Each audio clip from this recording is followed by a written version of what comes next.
Noah Wilder had heard about the church from a gas station clerk with trembling hands. "You don't go near the hill after dark," the man said, "not even if someone's screaming." Locals just called it the Hollow Church, like even naming it was dangerous. Built in 1883 and abandoned in 1971, it stood rotting at the edge of Black Ridge, a forgotten Oregon town most people sped through without stopping. Noah wasn't most people. As a documentary photographer, chasing paranormal cases, this was exactly the kind of mystery that paid his bills and fed his curiosity. When he looked up the location online, the church wasn't on the map. Only a blurry satellite view showed a crumbling steeple hidden under dense pine. That was enough for him.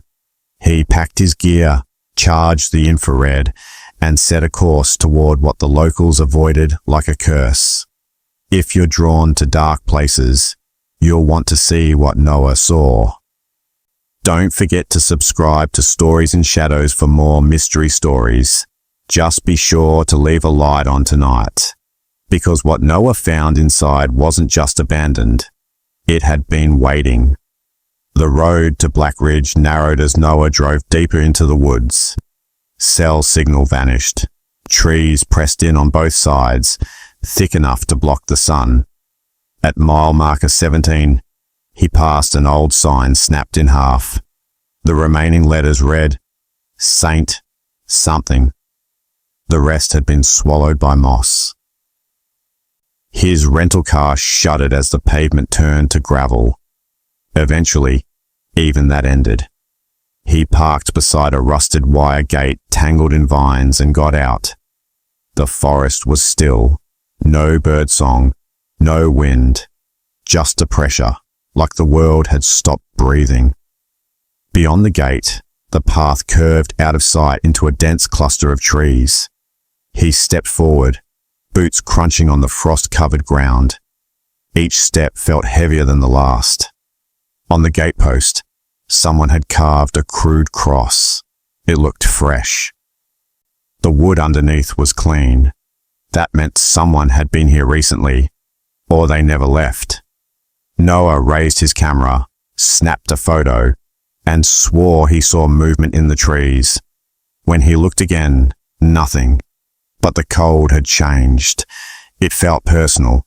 The church emerged like a scar. Its steeple leaned awkwardly to one side, half swallowed by ivy. Shingles hung loose like teeth in a dying mouth.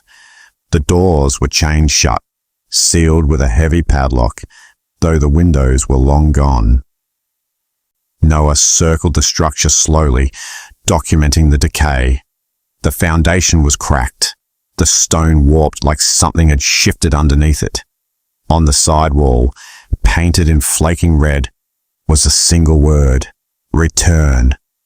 Noah crouched for a closer shot, but his camera refused to focus. The screen flickered, then went black. He checked the battery, fully charged. When he tried again, the word was gone. He wiped the lens. Still nothing. No paint, no red, just old grey stone. He stepped back, uncertain. A sound broke the silence. Not wind, not birds. It was faint, almost like whispering, carried on the still air. It came from behind the church. Noah hesitated, then he followed. Behind the church, a collapsed wooden structure leaned against the back wall. Noah assumed it was a tool shed or storage room, now reduced to jagged splinters and black mold. As he stepped closer, he noticed a hatch in the ground, nearly invisible beneath dead leaves. It had an iron ring set into the center. No lock. Just dust. When he pulled it open, the hinges screamed. A cold breath of air rose from below. Noah shined his flashlight into the opening. A steep staircase descended into blackness. Stone walls, no markings, just damp and old and wrong. He paused, recording everything. That's when he heard it again. A whisper, this time clearer. A woman's voice. Help me. But it wasn't echoing from the forest. It was rising from below. Noah leaned in closer, trying to hear. Then, just behind him, dry leaves crackled under someone's foot. Noah spun around, flashlight sweeping across the clearing. Nothing. No movement. No one. But the hatch was still open, and the voice was still fresh in his ears. He called out, unsure whether to ask who was there or what. No reply. Slowly, he turned back towards the opening and lowered himself onto the first stone step. The air smelled like wet stone and rust. He descended cautiously, filming each step. The light danced on the walls, revealing deep scratch marks etched into the stone, claw-like, not human. As he reached the bottom, the stairs opened into a wide crypt. Wooden pews were scattered like debris. At the far end, a rusted altar stood beneath a shattered stained glass window, light filtering through in jagged color. But there was something else. In the center of the room, someone had drawn a circle in ash, and in the middle of that circle, a small wooden cross sat upright, burning slowly, without flame, without heat, just glowing, like it had been lit by something watching. Noah didn't remember climbing back up the stairs. He only remembered standing in front of the hatch again, heart pounding, hands numb. The cross had still been glowing when he turned to leave, but now the light behind him was gone. The air was heavier than before. The trees around the church seemed closer. As he walked back toward the front entrance, he saw that the chain on the main doors had been removed. The heavy padlock lay on the ground, wide open. He hadn't touched it. He hadn't heard a sound. He reached for the doorknob out of instinct and stopped. The metal was warm. Not just warm, hot, like someone had held it from the inside. He stepped back, confused. His camera, still slung across his chest, clicked on by itself. The lens extended. The screen flashed. It displayed a single image Noah hadn't taken. It was him, standing at the altar in the crypt below. But in the photo, he wasn't alone. He tried deleting the photo, but the camera froze. When he looked up, the church doors creaked open, just enough to invite.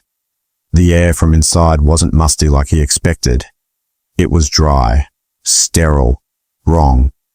Noah stepped through slowly, letting the camera record as he moved. The nave stretched out in shadows, the pews mostly intact, but coated in dust and mold. Stained glass windows filtered grey light onto the floor, warping the patterns. At the front, the pulpit stood crooked, half collapsed.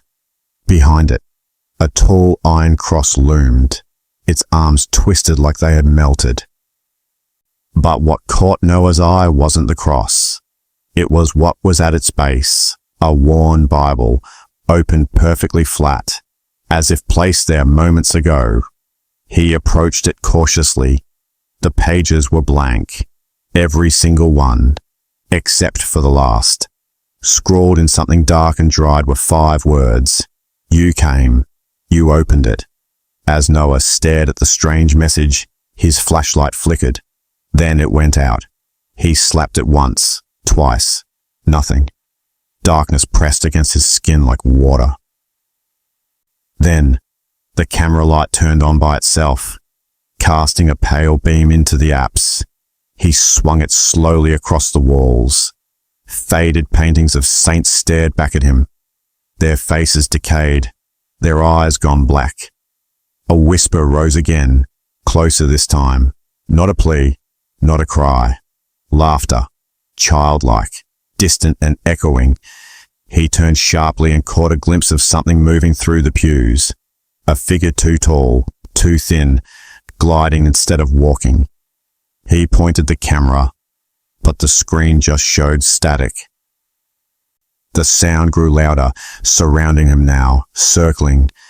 As he backed away, something brushed his arm, Cold, wet, but when he looked, nothing was there, only footprints in the dust, small, bare, leading deeper inside. Noah followed the footprints out of instinct more than logic. They led through a side door into a narrow hallway lined with rotting hymnals. Some were still open, pages fluttering as if disturbed by breath. He reached a heavy wooden door at the end and pushed it open. Inside was a sacristy, dimly lit by a single shattered skylight. The room was filled with discarded robes, rusted candelabras, and a cracked mirror leaning against the wall. Something about the mirror stopped him. It was the only surface not coated in dust. As he approached, the air grew cold again. He looked into the glass and saw himself, but not quite. His reflection stood perfectly still, even as he moved. Then slowly, the reflection tilted its head in the opposite direction. Noah stumbled back. The glass splintered without touch. From behind the shards, something else looked out. He fled the room, breathing hard, disoriented. The church layout made no sense anymore. Corridors led to walls. Doors he'd opened were sealed again. The main hall had vanished. It was as if the building had restructured around him. Somewhere above, a slow dragging sound echoed, like someone pulling chains across stone. He turned a corner and froze. A door hung open at the end of the hallway, glowing faintly red from within. A low humming came from inside, rhythmic and hollow. Against every instinct, Noah stepped closer. The air smelled like burning paper. Inside the room was a stone font, once used for baptisms. Now it was filled with black liquid that rippled without disturbance. Suspended above it was a single rosary. Its cross was missing. In its place was a jagged tooth, yellow and wet. Before he could turn away, the liquid pulsed. Then it spoke his name. Noah stepped into the bell tower, the air dry and brittle like old paper. The shrouded figure swung lightly, not from wind, there was none, but as if breathing. He raised the camera, zoomed in. The fabric wasn't cloth at all. It was old priestly robes, blackened and torn. From underneath, something dripped slowly onto the floor. He approached, and the smell hit him, like copper and rotting flowers. He reached out with shaking fingers and lifted the corner of the robe. Beneath it was not a corpse, but a hollow shell of one, empty skin, stretched and dry. The eyes were missing, and its mouth was stitched closed with wire. On its chest, someone had carved a symbol, a circle with 3 vertical slashes. The mark pulsed faintly, like it was alive. Behind him, the door slammed shut. Then the chains creaked again, but the body wasn't moving. Something else was. The chains snapped from above, and the hanging figure collapsed at Noah's feet. The skin tore open like old paper, revealing nothing inside. No bones, no organs, just dust and fragments of scorched paper with Latin script. Noah bent to pick one up, but as he touched it, a wind rose inside the tower. Though all the windows were sealed, the pages scattered, spiraling upward like a reverse snowfall. Then they froze mid-air. Every page hovered, suspended, vibrating. One by one, they turned toward him, words glowing faint red. The Latin wasn't complete, just fragments. Phrases like enter through fire and broken vessel. Suddenly, the windows shattered outward, glass flying into the dark. The papers turned to ash and rained down silently. Then came the sound again. Laughter, but not from a child this time. This was deeper, older, and much closer. Noah turned and found the tower door open again. He didn't question it. He ran, down the stairs, faster than he should have, nearly tripping as the walls flickered with shifting shadows. He reached the sanctuary floor, but it was different now. The pews had been rearranged into a circle. In the center stood an old confessional booth, intact despite the rest of the building's decay. Its curtain was drawn. No one had placed it there, at least no one human. The confessional didn't match the age of the church. Its wood was pale and new. There were carvings across the side, small faces screaming. Noah approached slowly. Something inside the booth breathed. Not loud, but steady. He reached out and touched the curtain. It was warm and wet. From inside, a voice whispered, almost tender, "Do you want to confess?" He opened the curtain. The booth was empty. No priest, no penitent. Just a narrow wooden bench and a black book lying in the center. Unlike the earlier Bible, this one bled at the corners. When Noah picked it up, the pages pulsed. Every line was written in his own handwriting. Not just his name, his thoughts, his memories. Pages of them. Things he had never said out loud. The book described his dreams, his fears. It knew he'd come here not just for answers, but to prove something. That something dark existed. That death wasn't the end. The final page wasn't written yet. Just blank space waiting to be filled. He flipped the book closed, heart racing. Behind him, the pews creaked, one by one, like someone, or something, was sitting down to listen. Noah stood frozen, the black book still in his hands, as the pews behind him creaked again, one after another, slow and deliberate, as if unseen bodies were taking their places. He turned his head, careful not to move too quickly, but saw only empty benches bathed in the dull light of stained glass. Yet the air was shifting. The stillness had turned oppressive, pressing against his lungs. Then, from the front of the sanctuary, a faint scraping sound echoed. Something metal dragged across stone. He followed it to the pulpit, where the old iron cross had tilted further forward, nearly ready to fall. Beneath it, the floor had cracked open, revealing a narrow passageway, not wide enough to stand upright. He crouched, shined his flashlight inside. Stone walls lined with faint reddish stains. The sound grew louder. Not metal, not wind. It was breathing, deep, heavy, unashamed. Noah lowered himself into the hole, unsure why he kept going. Maybe curiosity, maybe guilt. Maybe the same thing that drove people to stare into open caskets. At the bottom, the passage opened into a chamber lined with mirrors, but none of them showed his reflection. The mirrors shimmered like water.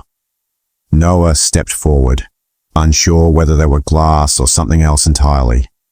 Each surface reflected a different version of the church, some in daylight, some in ruins, others still full of people. Choirs mid-hymn, congregations frozen in place, but none of them noticed him. He passed one mirror that made him stop. In it, the sanctuary was burning. Flames crawled across pews and walls, yet a figure stood calmly at the pulpit. Tall, draped in red, head bent downward. Its face was hidden, but it turned slowly, as if sensing him through the mirror. Noah stumbled back, but the glass didn't break. Instead, it melted inward like soft wax, and the figure inside smiled with teeth that didn't belong in a human mouth. A voice echoed in his skull, not from the chamber, but from inside him. "You opened the way. Now finish it." Noah turned to run, but the exit behind him had vanished. The mirrors began to hum. One by one, the reflections shifted to images of himself. In every mirror, he stood alone. but in each one, something watched him from behind. The humming rose to a low-frequency vibration that made his vision blur. He clutched his head, dropped to one knee. A pulse rippled through the chamber, and the mirror closest to him shattered. No sound, just fragments tumbling in slow motion before vanishing before they hit the ground. The others followed, breaking one by one, each explosion of glass revealing a different wall behind it, some of brick, others of bone. Noah crawled toward what looked like an exit, a jagged corridor framed in soot. He pushed through and emerged into a side chapel he hadn't seen before. Candles burned on every surface, though none had flames. The wax glowed red from within. At the center of the room, a statue of the Virgin Mary had been defaced. Her eyes had been gouged out, her hands removed. In their place were twisted thorns, nailed into the marble. Her mouth had been painted over with ash in the shape of a screaming face. And yet, as Noah approached, the statue wept. Not blood, not water, but something black that hissed when it touched the stone floor. And the walls began to whisper again, his name, over and over like a chant. The whispers merged into one voice, female but wrong. Stretched too thin like tape, slowed down. Noah stepped back from the statue, but the room pulsed, bending around him. The chapel door had vanished, replaced by another archway that led deeper into the stone underbelly of the church. The light from the candle wax dimmed behind him. He moved forward. The tunnel opened into what looked like a preparation room, the kind used before baptism, but the basin was cracked and full of soot. All around the walls were photos pinned with rusty nails. Photos of people. Each one looked terrified, some blurry, like the camera shook during the shot. Others were clearer, and one of them was Noah. Not from today, from years ago, in college, holding a camcorder. He didn't remember the picture being taken. He yanked it off the wall. Behind it was a second image, this one of him in the crypt, from just hours ago. He hadn't developed any footage. These weren't screenshots.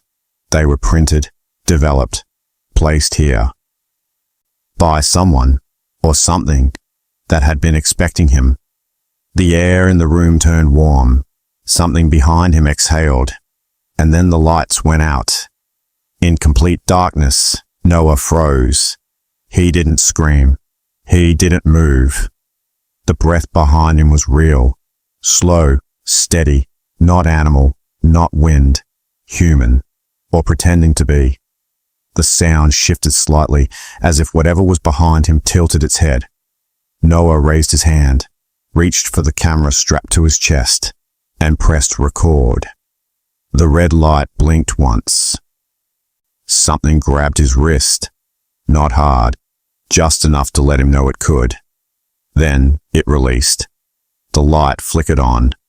The room was empty again, but his hand stung where it had been touched. On his wrist, 3 faint marks, parallel lines, as if drawn by fingers or claws. He raised the camera to review the footage. The screen played static. Then a single frame appeared. It showed him, standing in the room, camera in hand, and behind him, just inches away, was a face. Not distorted, not blurry. Clear, staring directly into the lens, and it was smiling. The caption beneath read one word: return. Noah didn't sleep. He couldn't. There was no sense of time inside the church. Outside, the sky had gone grey, but it wasn't dawn. Just a dim, heavy light that pressed against the stained glass like fog on old glass. He wandered the nave, unsure how he'd return there, but the pews were back in their original positions. The confessional booth was gone. So was the altar. In their place stood something new, a circular pattern carved into the wooden floor, symmetrical and precise. He recognized symbols from his research, pre-Christian glyphs. Some appeared Babylonian, others older, undeciphered. At the center of the circle was a small pile of ash. Noah approached, instinctively raising the camera. Through the lens, the ash took shape. Not just dirt, not random. Bones, tiny, like from a child. When he lowered the camera, they vanished. A low hum started in his ears. No real sound, just pressure. He turned slowly, and all around the circle, candles began to light. One by one, no flame, just ignition. And somewhere, in the rafters above, something moved. Heavy, watching, waiting for him to step inside the circle. He stepped back from the circle, heart racing. But the church was shifting again. The floor trembled slightly under his boots. He moved toward the entrance, only to find the double doors sealed shut with thick black resin, as if the wood had bled and hardened into stone. Every window was now darkened. Stained glass replaced with opaque black panes that let in no light. He turned, and standing at the end of the aisle was a man, or something wearing a man's shape, dressed in the remnants of a priest's cassock, flesh pale and cracked like porcelain. The face was familiar, too familiar. It was his own, but hollowed. The eyes were pitch, the mouth stitched at the corners.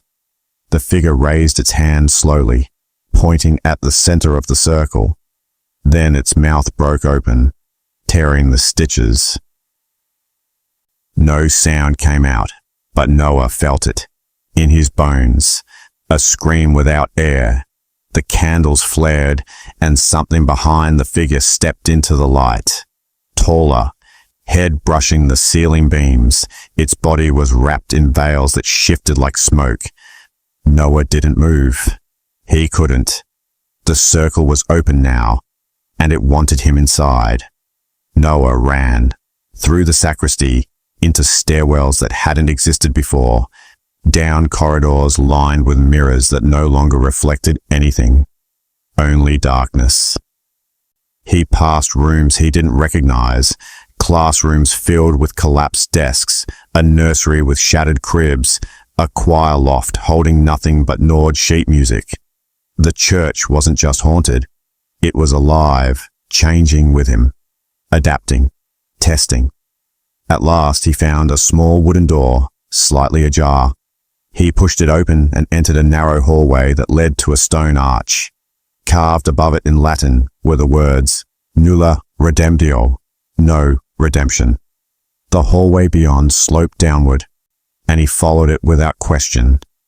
At the bottom, he found a crypt, cold, ancient, and filled with rows of sealed vaults. One was open, empty. Beside it lay a pile of old vestments and a handwritten journal. The cover was leather, cracked and scorched. He opened it. Inside were notes, drawings, and a list of names. Each one crossed out, except the last. It read Noah Wilder. The handwriting was his. He dropped the journal and backed away, breath quickening. His name, in his own handwriting. He hadn't written it, or had he? A pressure filled the crypt, like the ceiling had begun to close in. Noah looked around, searching for exits. None. The walls were solid stone. He turned back toward the open vault and saw that it was no longer empty. Inside, something curled in the darkness. Not dead, not asleep, waiting. The shape moved, just slightly, and the air turned metallic. Then it began to unfold. Bones cracked, flesh stretched, a wet, shivering sound like something being born wrong. Noah couldn't move. He was too close now. It turned its face toward him, but had no features, just a smooth, slick surface with a single hollow, where a mouth should be, and in that space, whispering, his voice, repeating his own thoughts, doubts, regrets, things he hadn't said aloud in years. The vault wasn't for a body. It was for him, not to bury, but to remake. Noah stumbled out of the crypt, breathless, clothes damp with sweat and dust. The church had gone silent again. No whispers. No footsteps. Just stillness that made him more afraid than noise ever had. He emerged into the sanctuary once more, and it was empty. Not abandoned. Empty. The pews, the altar, the stained glass, all gone. Just a vast room of stone with a single mirror floating at the center. Framed in black wood. No reflection. Just swirling shadows inside the glass, like smoke trapped in water. He approached it slowly. As he neared, the shadows cleared, and he saw the church again, fully lit, full of people. Choir singing, incense rising. Then he saw himself among them, but older, wearing a cassock, standing at the pulpit, preaching. The congregation's heads turned toward him in unison, all with the same face, his. Noah turned away, but the mirror spoke without sound. A message formed on the surface, written in ash. You've always been here. The mirror cracked, and somewhere beneath the floor, the demon opened its eyes. The mirror shattered inward, not like glass, but like flesh torn open. Noah flinched as shards flew toward him, but they vanished before contact, dissolving into fine black dust. He turned and ran, but the stone beneath his feet pulsed like a heartbeat, slowing him down with every step. The walls around him shifted again, revealing long corridors etched with unfamiliar markings. This time, he wasn't alone. Shadows moved at the edge of his vision, human in shape, but not in motion. They glided without sound, watching him without eyes. He ducked into a narrow hallway and found himself in the choir loft. It had reformed, just like before, but now each seat was filled. Children, silent, dressed in dusty robes, their mouths sewn shut with black thread. One by one, they turned their heads to face him. A low hum rose from their chests, vibrating through the floor. Then a single voice broke the silence, not from any child, but from the pulpit below. Noah leaned over the railing and saw a man standing where the altar had been, tall, in red, no face, just hands raised as if welcoming him home. The faceless figure gestured once, and the children stood in unison. Their sewn mouths parted without tearing. No blood, no pain, just a slow dry creak as stitches split and mouths opened wide. A hymn poured out. Not in English, not in Latin, something older, primal. The sound made Noah's teeth ache. He stumbled back from the railing, nearly falling. Behind him, the stained glass now shimmered with movement, like water trapped in color. He turned, and each panel began to shift, revealing scenes from his life, but twisted. His childhood bedroom burning, his mother staring at him with black eyes, himself alone in a grave. These weren't memories, they were suggestions, warnings, or promises. A voice whispered again, not from outside but within his skull. You let it see you, now it wants more. Noah clutched his head. The singing grew louder, echoing from every corner of the church. The figure below raised both arms, and from its chest, something began to push outward, like a second body trying to escape. And it had eyes. The church pulsed like a living lung. Noah bolted down the loft stairs, away from the chanting children and the writhing figure at the altar. Every footfall sounded muffled, like running through a dream. He crashed into the main sanctuary, and found the floor beneath the altar had split open, not cracked, peeled back. A spiral staircase descended into what looked like endless dark. He hesitated. The air rose from below, thick with heat and the scent of scorched feathers. He descended, step by step. The sounds of the choir above distorted and slowed as he went deeper, until they stopped altogether. At the bottom, he found a stone chamber lined with rotting books and iron cages. Some still held bones. One held something else. A creature, human in shape, but gaunt, pale, its mouth twisted into a permanent scream. When it saw Noah, it crawled to the bars, lips moving. No sound came, just a slow, steady motion of its mouth repeating the same word over and over. His name. And as it did, Noah felt something shift in his chest, like a memory was being pulled from him, forcefully, piece by piece. He turned from the cage, his name still mouthed silently behind him. The books on the walls pulsed like organs, some open, their pages twitching. He reached for one and saw it held confessionals, hundreds of them, none signed. But every line felt familiar, like thoughts he hadn't had yet. At the center of the room, a single black candle burned with no flame, just smoke curling upward, twisting in patterns that formed faces before dissolving. Above it, inscribed on the ceiling, was a name written backward in dried blood. Daminal. He didn't know it, but he felt it, like a key buried in his spine. A distant bell rang once, twice. Then silence. Behind him, a woman's voice spoke clearly for the first time. Noah, come back. He spun around, expecting a trick, but there she was, his sister, dead for 5 years, standing barefoot on the stone floor, dressed in the clothes she was buried in. Her skin was pale, eyes wrong, but her voice was perfect. She held out her hand. You don't have to be afraid. That's what it wants. Not fear. Devotion. Noah stepped back, heart pounding, logic slipping. His sister had died in a fire. He'd identified the body. He'd lowered her casket himself. And yet here she stood, smiling with the same chipped tooth she'd hated as a teenager. But her feet didn't leave footprints. And when he whispered her name, she blinked. Too slow. Not human. Not entirely. She took a step forward, then another.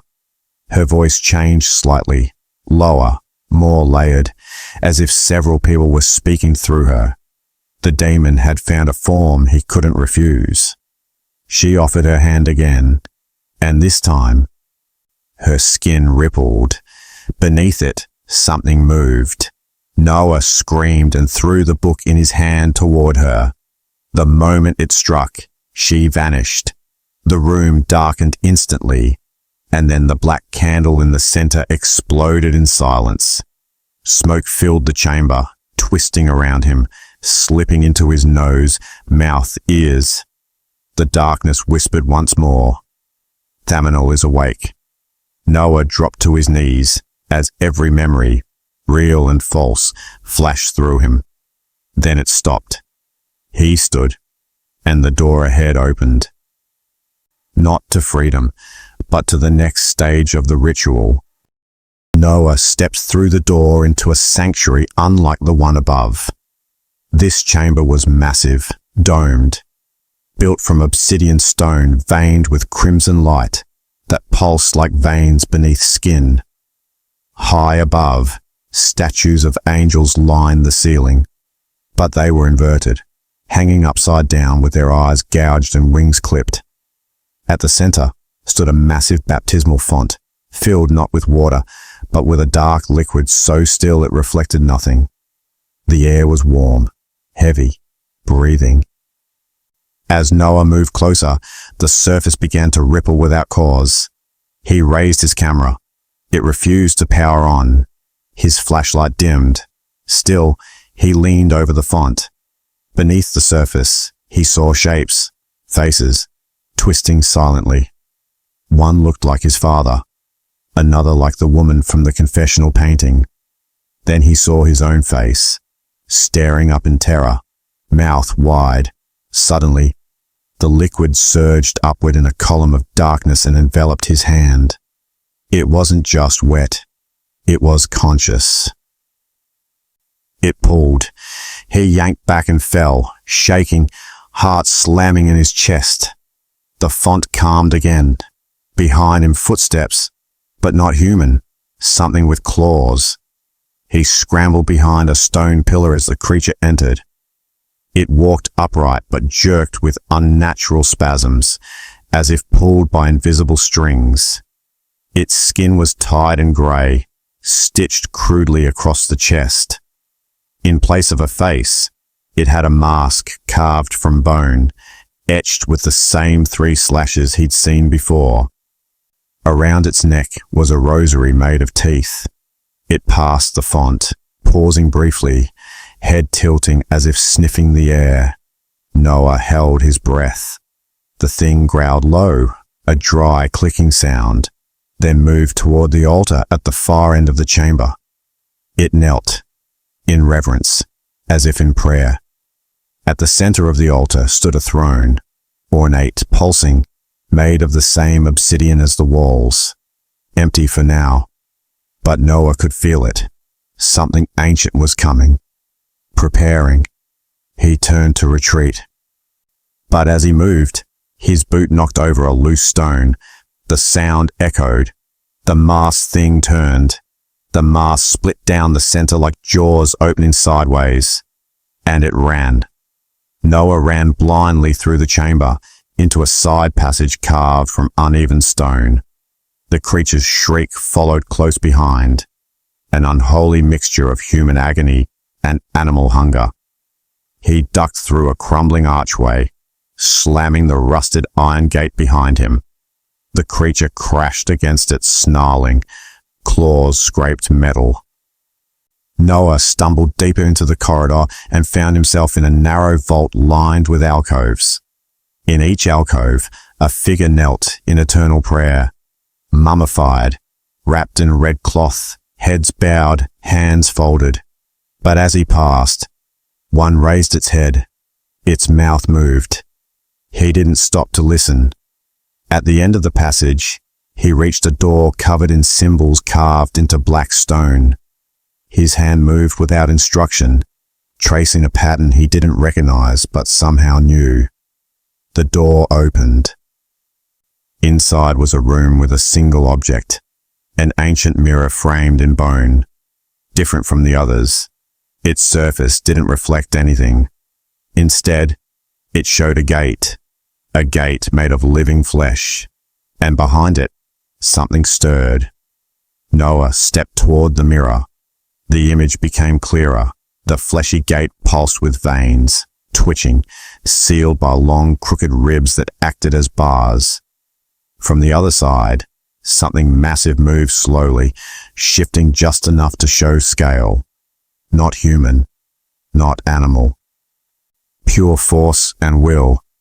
As he stared, he felt a tug in his mind, memories pulling away like thread unraveling. He tried to resist, but the mirror took them. His name, his hometown, his mother's voice. Gone. In their place, new memories slipped in, standing at the altar, speaking in languages he didn't know, holding a blade shaped like a cross, dipped in blood. He shook free and stepped back. The mirror cracked slightly.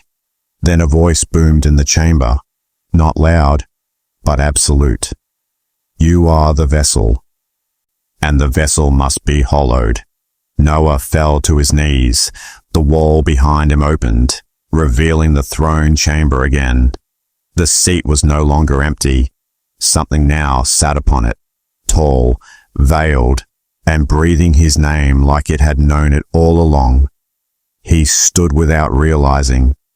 His feet moved toward the throne, not by choice, but by command. The air buzzed with invisible energy. The creature with the mask knelt beside the figure on the throne, head bowed in perfect submission. The figure rose slowly. It was covered in crimson robes, stitched with symbols that pulsed faintly like breathing tattoos. Its face was hidden beneath a veil of black ash, shifting gently like smoke trapped in gauze. It raised one hand and pointed to Noah's chest. He staggered back, but his skin beneath his shirt burned hot. He tore it open and saw the symbol, the circle, the 3 slashes. It had been carved into him, fresh, bleeding. He didn't remember when. The figure spoke without moving its mouth. You opened the crypt. You claim the name. Now you must bear the form. Noah screamed, but no sound came. The church shook. The shadows thickened. The ritual had begun. And somewhere in his bones, something old stirred. Waking up, Noah collapsed. Not from pain, but from disintegration. His body trembled as if his bones were rejecting his skin.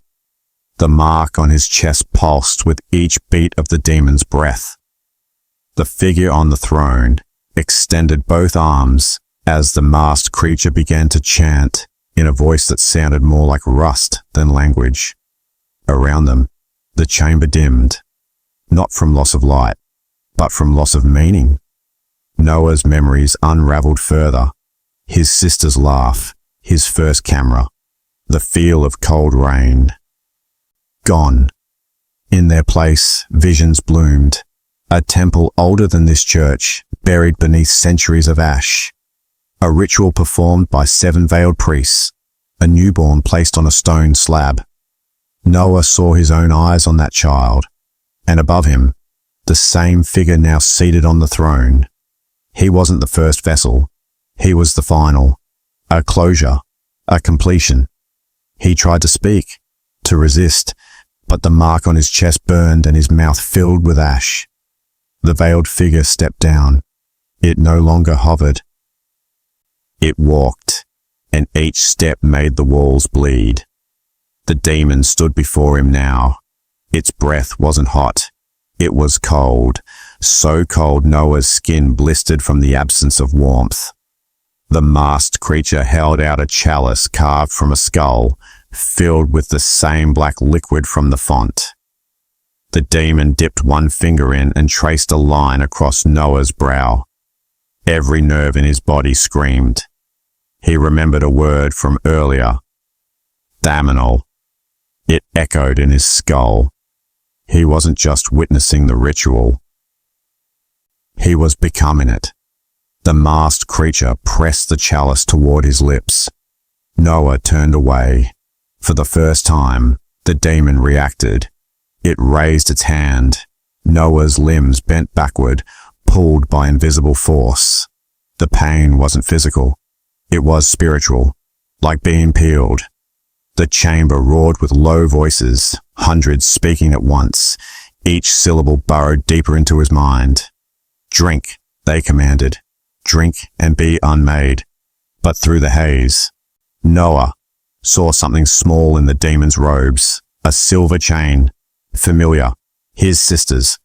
It was still wearing her form beneath the veil. Rage cut through the fog, pure human defiant. He lunged, not with strength, but with instinct. His hand grabbed the chain and tore it free. The demon screamed, not with noise, but with collapse. The chamber pulsed. Candles burst. The masked creature staggered back. Noah stumbled to his feet, gripping the silver chain like a weapon. As soon as he touched it, the memories returned. His sister's voice, the warmth of his childhood room, the real weight of being human. It came crashing back, and with it, a crack formed in the ritual. The throne fractured. The black veins in the stone flashed red. The liquid in the chalice began to boil. The veiled figure hissed, lifting its hand to strike. But this time, Noah didn't flinch. He raised the chain, and it burned with a white light that didn't come from this place. The demon shrieked. A real sound. High. Broken. Furious. The light expanded. The ritual faltered. But something else woke up beneath them. Something deeper than the demon. A second voice said, "He is not yours yet." The floor cracked beneath their feet. Noah was thrown backward as the chamber split in two. A chasm opened, revealing a pit so deep it swallowed light. From the darkness rose a new sound, not words, but a vibration that rattled stone and blood alike. The demon staggered, its veil burning away to reveal a face made of others, a mosaic of agony, constantly shifting. Noah clutched the chain, but the light dimmed. It had done its part. The pit pulsed once, then again, and a figure rose, not a demon, not human, something in between. Draped in smoke, skin covered in thorns that whispered scripture in reverse. It did not look at Noah. It looked at the demon, and spoke in a dead language that Noah somehow understood. "You failed the vessel. He remembers." The demon dropped to its knees. The masked creature howled and turned to ash. The throne shattered. The ritual had been broken, but the second entity remained. It turned to Noah and said one thing, "Now it's your turn." Noah stood at the edge of the pit, the chain wrapped tightly in his hand, blood dripping down his arm. The second entity drifted closer. It had no face, no mouth, but when it spoke, it did so through every surface in the chamber. Thaminal was only the gate. You are the key. Noah backed away, but there was nowhere to go. The church above was gone. Only this hollow remained. The being raised a single finger and pointed to his chest. The mark blazed again, but this time it burned the skin away, revealing not muscle but flame, not hellfire, but memory, the essence of who he was. His scream split the silence. He felt himself breaking apart, not dying, but shedding. The chamber dimmed. Time paused. The ritual had been interrupted, but not undone. It had changed, rewritten itself around him. He was no longer just a witness. He was becoming part of the structure, of the story. The pit expanded, and the voice whispered again, softer this time, "Sacrifice or ascend. Choose now." And with a final breath, Noah stepped forward into the fire. Noah didn't burn. He dissolved. His body unraveled into ash and light, scattered across a void that was neither above nor below. He felt his bones stretch into vapor, his thoughts fragment into symbols. Time shattered. He stood in 1,000 churches at once, some ancient and crumbling, others newly built and filled with chanting crowds. In each, the same throne waited, and in every throne, a different version of him sat, some screaming, some smiling, some completely hollow. He hovered above them all, tethered by a single thread of memory, the silver chain clenched in his former hand. It glowed against the black.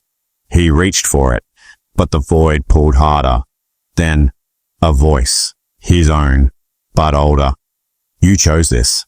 Now shape it." The darkness receded. A floor formed beneath him.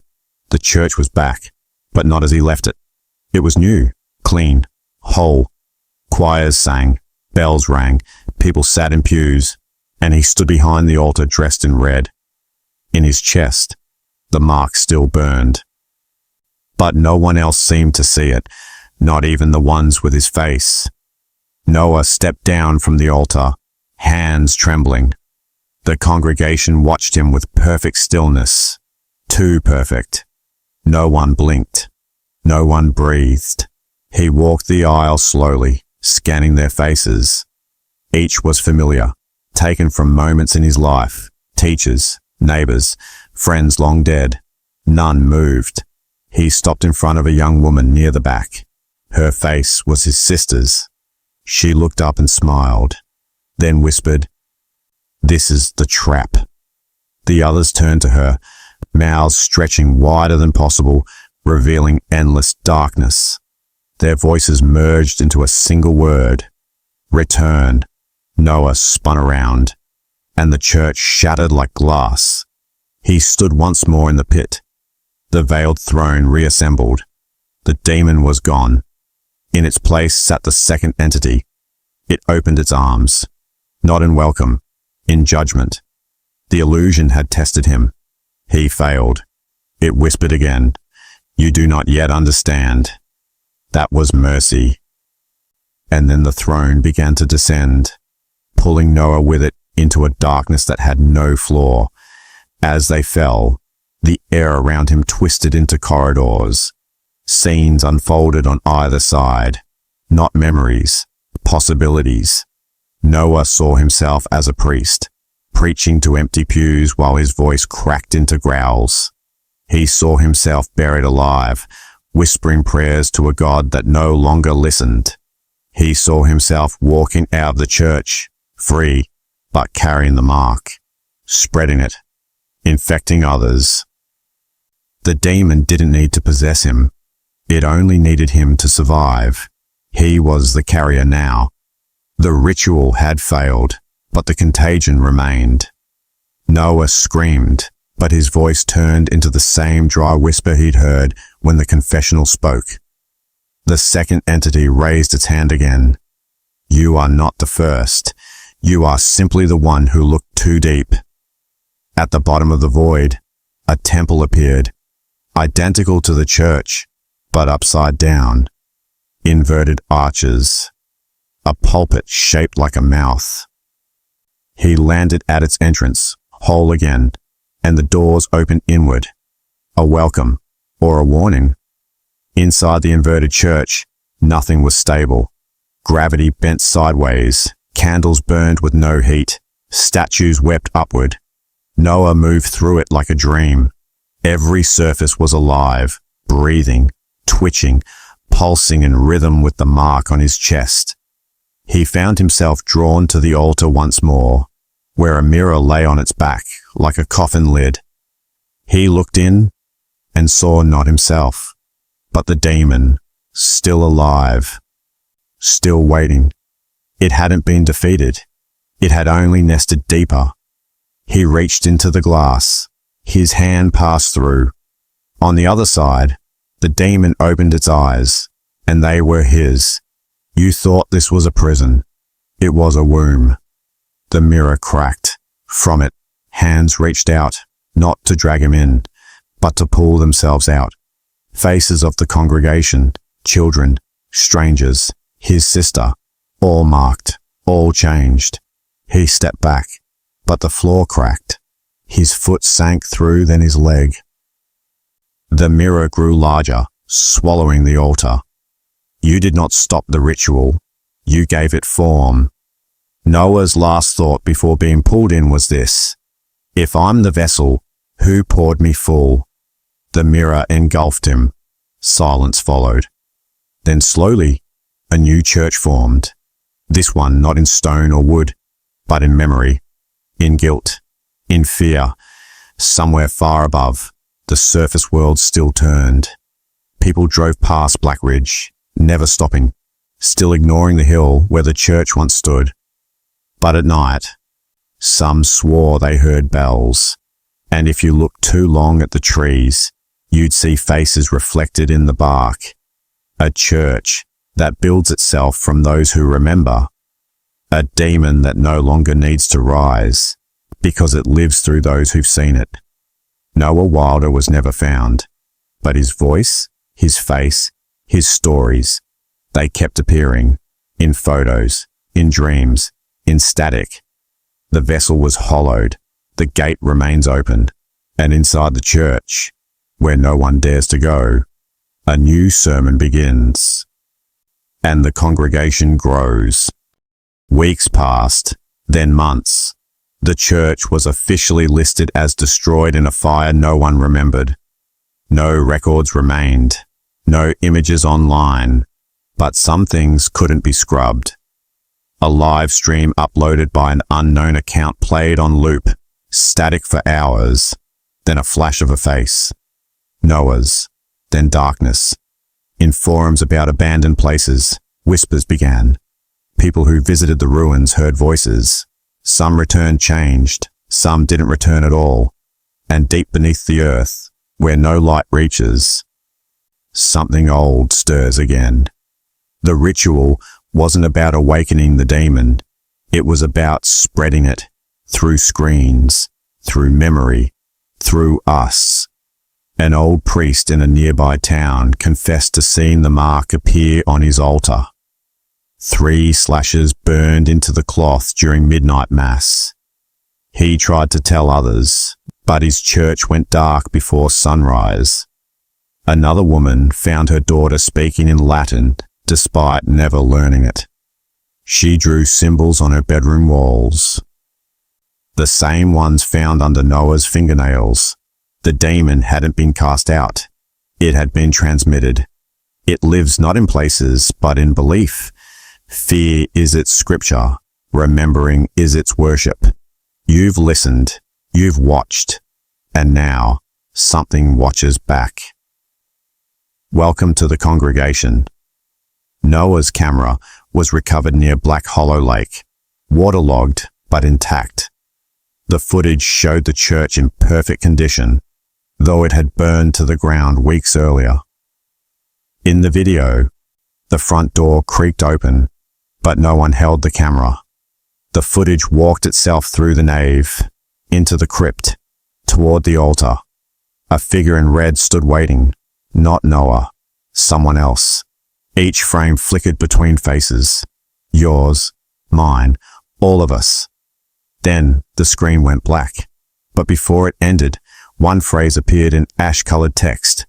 You opened it. And in that moment, somewhere, a door creaked open.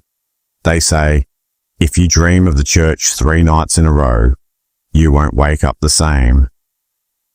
Some call it a curse. Others say it's a calling. But everyone agrees on one thing.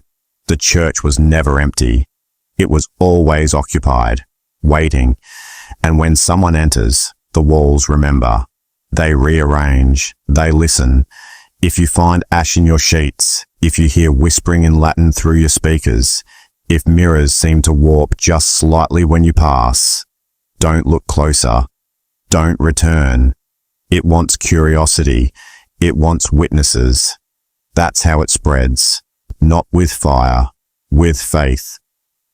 If this story made you feel something, if you felt the air shift or a chill run down your back, don't ignore it. Stories like this aren't just meant to scare. They're meant to warn.